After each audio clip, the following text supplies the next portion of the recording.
Nosso estudo de hoje é a lição 5 do livro Palavras de Emmanuel e tem por título Aos Aprendizes do Evangelho. Cada aprendiz há de ser uma página viva do livro que Jesus está escrevendo com o material evolutivo da Terra. O discípulo gravará o Evangelho na própria existência ou então se preparará ao recomeço do aprendizado, porquanto, sem fixar em si mesmo a luz da lição, debalde terá crido. O problema do discípulo do Evangelho não é o de ler para alcançar novidades emotivas ou conhecer a Escritura para transformá-la em arena de esgrima intelectual, mas o de ler para atender a Deus, cumprindo-lhe a divina vontade. Quando o aprendiz da Boa Nova receber a visita de Jesus e dos emissários divinos no plano interno, então a discórdia e o sectarismo terão desaparecido do continente sublime da fé.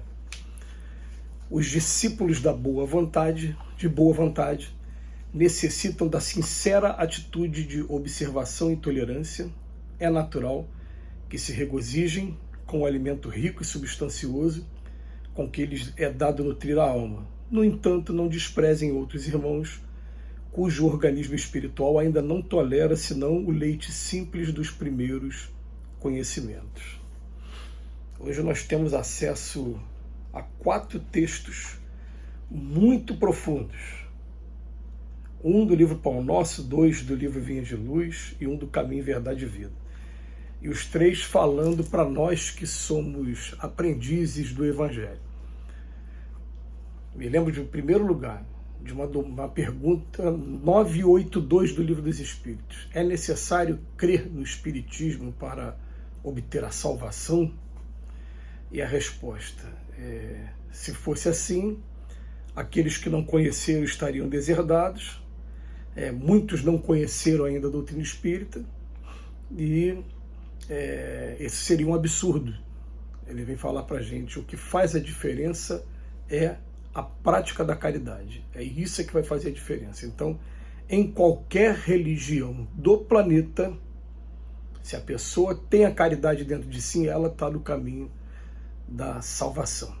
Aí tem gente que vai falar assim: peraí, mas Jesus disse: eu sou o caminho, a verdade e a vida, e ninguém vem ao Pai senão através de mim. Mas as pessoas interpretam errado e muito equivocadamente essa assertiva. E as pessoas acham que então eu vou procurar Jesus para que Jesus me leve até o Pai. E Jesus vai falar assim: não, está aqui o meu Evangelho, você tem que praticar.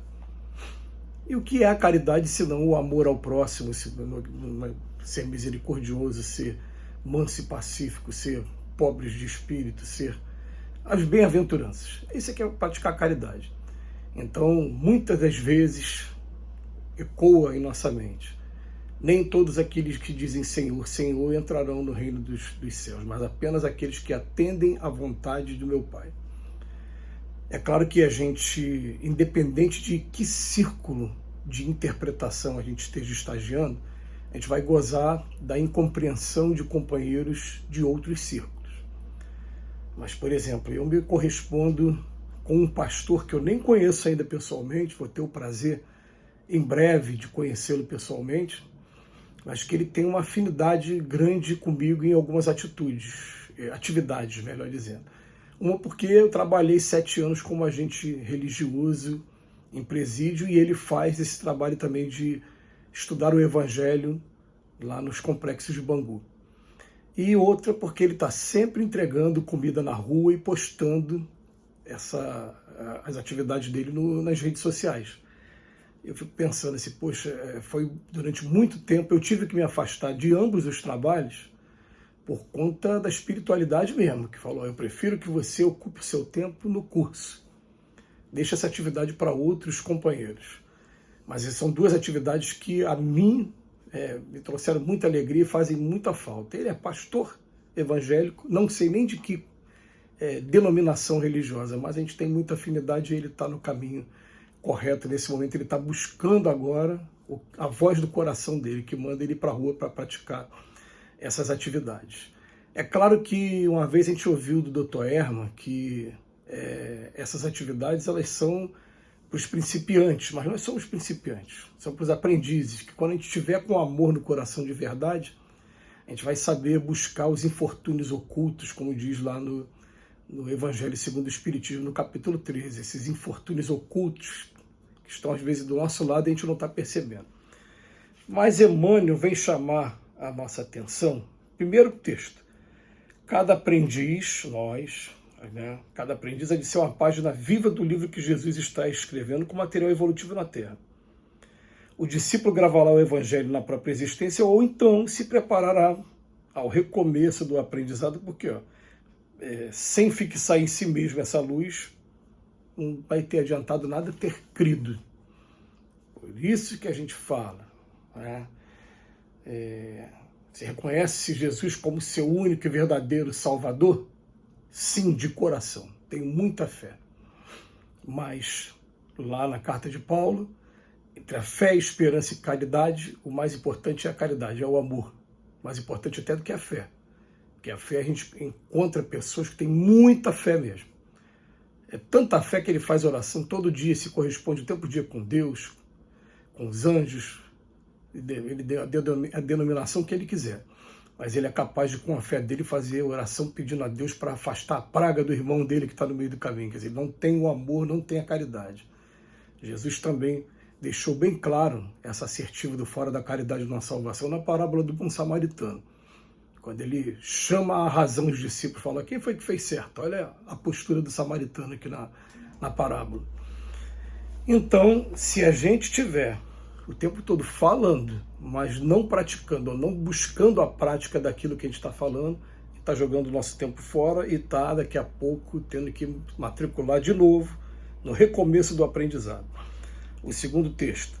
O problema do discípulo do Evangelho não é o de ler para alcançar novidades emotivas. Aliás, a gente, por achar que o Evangelho ele não é completo, a gente está sempre buscando leituras alternativas. Leituras que nos vão remeter ao Evangelho. Sempre esteve ali, a leitura está ali, bem simples. O Evangelho é mais completo do que a gente imagina. Mas a gente quer o tempo todo coisas novas. Ele vem falar para a gente. O problema do discípulo não é o de ler para alcançar novidades emotivas ou conhecer a Escritura, para transformá-la em arena de esgrima intelectual. Mas é o de ler para atender a Deus, cumprindo a divina vontade, mais uma vez. Então, às vezes, a gente se pega permitindo entrar em alguns debates dogmáticos, que a grande maioria das vezes não vão levar a lugar nenhum. Vão servir apenas de curiosidades, a gente realmente, para ter outras oportunidades de interpretação. O Emmanuel oferece para a gente isso com muita riqueza.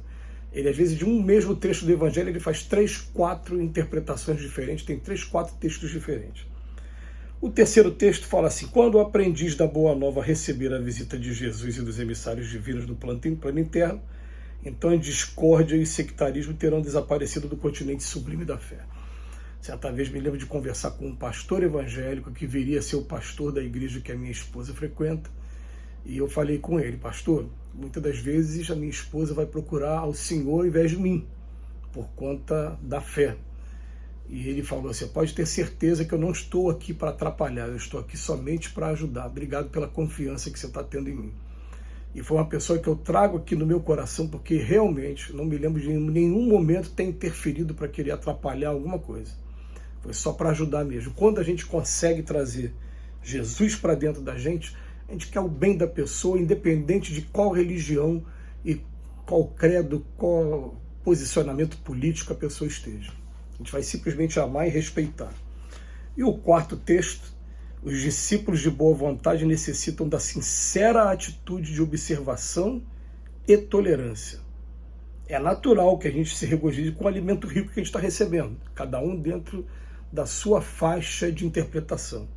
Mas a gente não pode desprezar que outros irmãos, cujo organismo espiritual ainda não tolera senão o leite simples dos primeiros conhecimentos. Olha que coisa legal. Tem gente que não adianta você querer entrar em alguns debates mais profundos, porque a pessoa não tem a predisposição intelectual para poder estar se permitindo entrar nesses debates, ou às vezes não tem menor interesse mesmo. Eu já assisti algumas vezes, alguns momentos, alguns companheiros querendo mostrar o seu ponto de vista, querendo trazer a sua posição dogmática, e a pessoa simplesmente ela não entende mesmo, não tem que forçar a barra. Mas a gente vai fazendo a nossa parte, buscando o amor e o respeito a todos os que estão aqui na Terra. Que Que Jesus nos abençoe hoje e sempre.